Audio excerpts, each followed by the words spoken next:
Parce que l'énergie sexuelle créatrice d'une femme, c'est énormément de pouvoir parce que ça a le pouvoir d'engendrer la vie. Donc, quand on fait le choix d'engager sur un chemin qui nous ramène à ce pouvoir-là, qui est inconnu, qui nous est jamais enseigné, la force atomique, le pouvoir créatif que la femme porte en elle-même et que tout ça est fermé à clé depuis des générations et des générations et des générations pour des raisons très précises et intelligentes,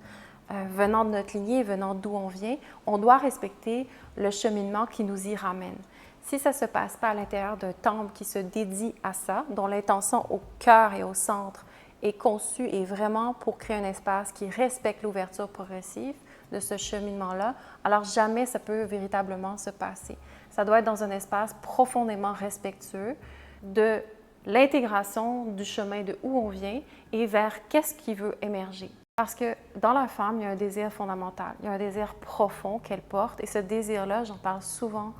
dans mes vidéos, c'est un désir qui est aussi intime et profond. Donc, c'est un voyage d'aller revenir à ce désir-là qui est enfermé, qui est vraiment protégé et de respecter couche par couche comment je reviens à ce désir fondamental-là.